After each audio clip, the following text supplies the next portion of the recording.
host at the One Soccer Nation podcast, sponsored by Conflict. Today I have the pleasure of interviewing Antonio. Antonio, thank you so much for taking the time with us today. Can you please introduce yourself to our viewers? Yeah, my pleasure. My name is Antonio Paz. I am the Vice President of Business Development for Absolute Sport. We're a global soccer travel company. We provide seamless solutions and unforgettable experiences, both B2C and B2B. Amazing. So how did you get, my favorite question to ask is, how did you get involved in the beautiful game? Okay, so yeah, this is a very, very good question. So it all started back in 1986. I've been blessed to attend 10 consecutive World Cup finals, and my first final was in 1986 when I saw Maradona win the World Cup, literally, with the hand of God. And the last one I was in Qatar, and where Messi won the World Cup. So I'm sandwiched with the two Argentinian victories. But I got into the business with my dad's best friend from Cuba, who obviously left Cuba during the revolution and became the president of Kimberly-Clark and the Kleenex brand for Central and South America. And Kleenex was one of the official World Cup sponsors in 1986 for the World Cup that was in Mexico, that was supposed to be in Colombia. And it was switched to Mexico because of all of the uneasiness that was going on in Colombia at the time. And so my dad's best friend asked me to help sell tickets. Back then they were $10 for the least expensive tickets, up to $25 for the category ones. And that's how we started the business of soccer and soccer travel, and here where I am now with Absolute Sport. That's amazing. I mean, the first one was Argentina was in the finals, they won. Yeah. The last one you went to was in Qatar. Argentina won again. Messi finally. Yeah. And now Messi being in the U.S. But, you know, going to an MLS game or an EPL game is completely different to going to a World Cup game. Can you share a little bit of, you know, what it's like to be at a World Cup game, and why should fans attend and contact you? Yeah, so the World Cup experience is one and only, and I think it all starts with the culture of the nations that are participating, and you do see the passion with a lot of the clubs. You're starting to see a little more of that passion with Inter Miami and a lot of the MLS teams with the fan base and engaging the communities the same way that it's been going on forever. When you look at EPL teams and you look at Chelsea, Manchester United, where they have international fan bases. Real Madrid, I mean, Real Madrid jerseys are worn all over the world. And of course, Messi in Inter Miami, his jersey, his Adidas jersey, is probably the #1 most sought out after jersey in the world. But the experience is so unbelievable, starting with how fans walk into the stadium, and generally speaking, at almost all World Cup events, you have one nation sitting on one side and the other nation sitting on the other side. Qatar was a little bit different, and everybody was mixed, but at the final, almost 95% of the stadium, they were all wearing Argentina shirts, jerseys. So I was thinking, man, all these Argentina fans here, but I would say 2/3 of the stadium was from the area, the surrounding area, the Middle East, and they were all wearing Messi jerseys. But that passion, that hunger, that desire to support your national team, at a World Cup experience, to win a World Cup game, is just, there's nothing like it. You don't even see that in the NFL. You don't see it in baseball or basketball, but you do see it, in the Olympics in basketball. You do see it when you saw that the Dream Team was playing against the French team and for the gold medal. Yeah. There was that passion between the two countries, but the common element here is the soccer ball. And when the goal is scored, the roar from the supporters worldwide is just unbelievable. You could almost hear it in a vacuum sound. Yeah, amazing. So you're telling me you're my gateway to the World Cup potentially? That's correct. Yeah, so we offer seamless experiences. Our base packages is the event ticket, hotel accommodations, and game day transportation. That's what we generally do. And then we have so much experience in the U.S. markets and all 16 venues. We've got partnership arrangements with transportation companies in every major city, as well as we have the relationships with the large hotel chains to fulfill those services across the board. Amazing. you know, you've been in business for a few decades operating this company. What has been the most rewarding thing in regards to creating this company and operating it? What has been the most rewarding part for you? For me, the most rewarding element is the customer satisfaction and watching the customer's face and, you know, arriving to the city, you know, greeting them at the hotel, meeting every single customer is so important to us. We treat everyone as a human being, not as a number. Here we are with technology. I'm still not technology driven and technology based, but I think that's the most important part, is that one-on-one, have an on-site representation, and just seeing the customer. You know, unfortunately for most of these events, someone wins and someone loses, but even if the team loses, we hope that our experience was so gratifying that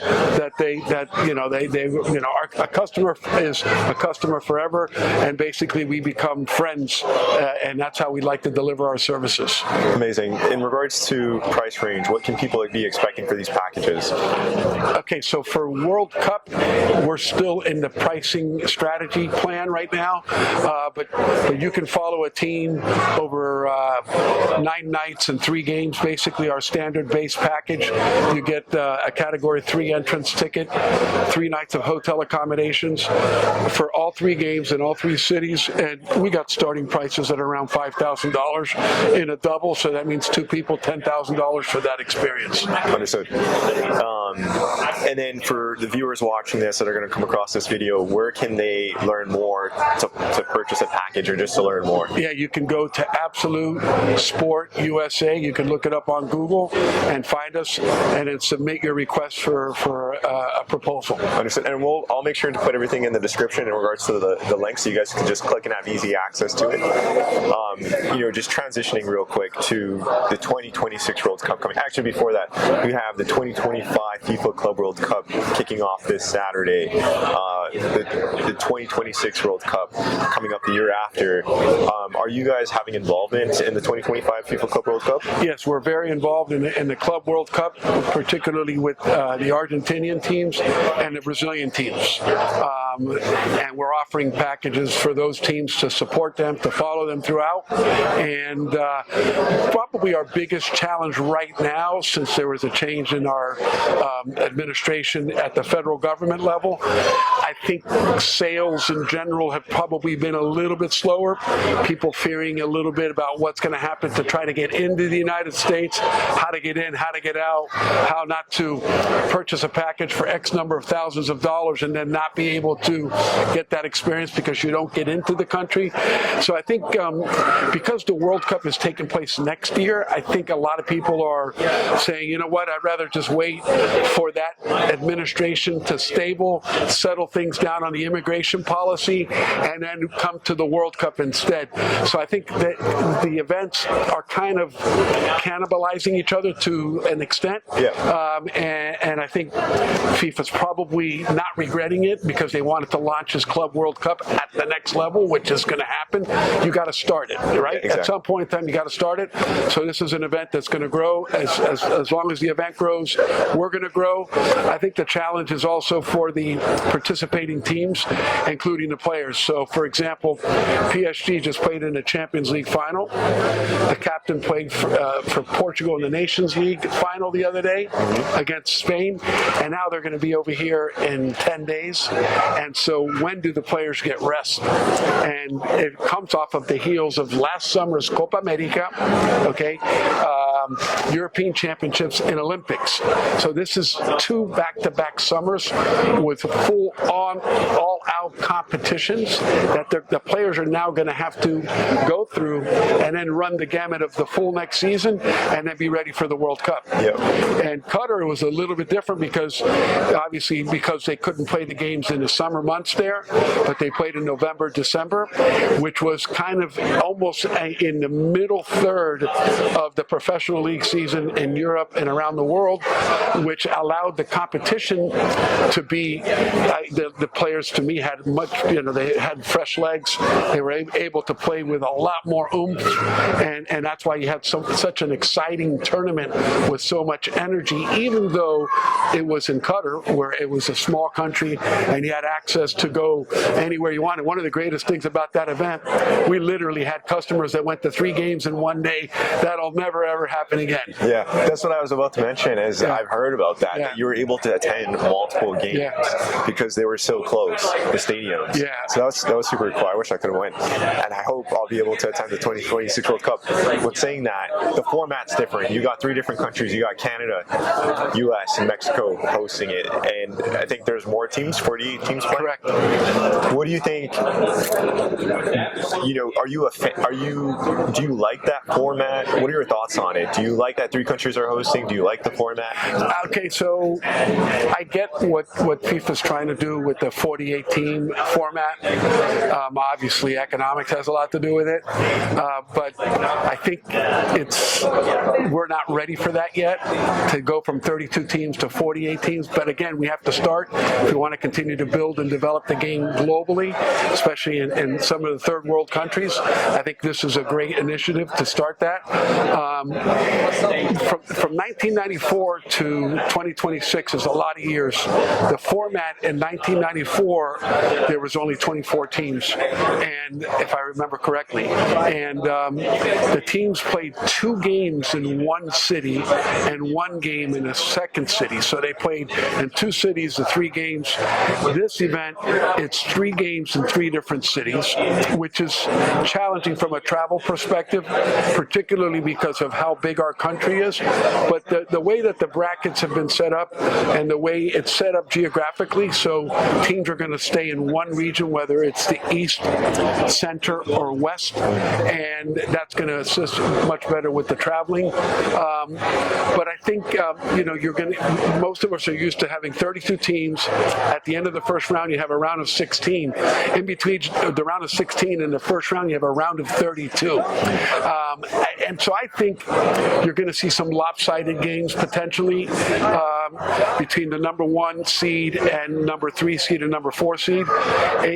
You will have some surprises here and there because the ball's round and you still have to win the game on the field. Yeah. So we're going to see how that works out. But I think it's going to be a major event. It is the largest, greatest event in the world. I think anybody who's not a soccer fan or who's has not been to a soccer game and experienced a World Cup game, I think they're going to be completely, it's going to be just rejuvenating, reinvigorating, and super exciting for them to go get that experience. I gotta come out to a game with you then. Yeah. You sound like you know everything. I mean, not sound like you do know everything. You've been around the World Cup for so long. So that's so amazing. And with saying that, is there any question that I missed that you wanted, anything that you wanted to share that I didn't ask? I think those are all very, very good questions. And to me, for us, it's not just a soccer game, but it's really the destination, and so the United States has unbelievable destinations that are hosting local organizing committees that are hosting. Miami has a great local organizing committee. I mean, South Florida, Miami-Dade, Broward, and Palm Beach County, we have unbelievable hotels. We got the best beaches. We got the best party spots, unbelievable restaurants, fantastic infrastructure. Probably the one biggest challenge that if there's one thing that I could pinpoint that's going to make the experience a little more challenging is game day transportation. As you guys know, what happened last year at the Copa America final with the Colombia versus Argentina at Hard Rock Stadium. That will not happen in the FIFA World Cup. But getting to and from the stadiums is a little more challenging. Public transportation transportation in Europe for the Euros or for the Champions League final, or if you're in London and you want to go see a game between Chelsea and Arsenal, or you want to go see a UEFA Champions League qualifying game, it's so much easier with the public transportation. We're really not set up that way in a lot of places. I know in New York you can get the public, you can use what they call the Metro Transit to get to and from the stadium.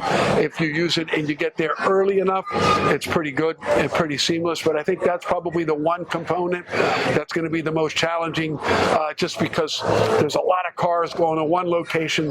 There's not enough parking. People end up parking in the middle of the street, leaving their car there and hoping it's there after the game. They want to get into the stadium to get in their seat. That's how important the game is to them. Exactly.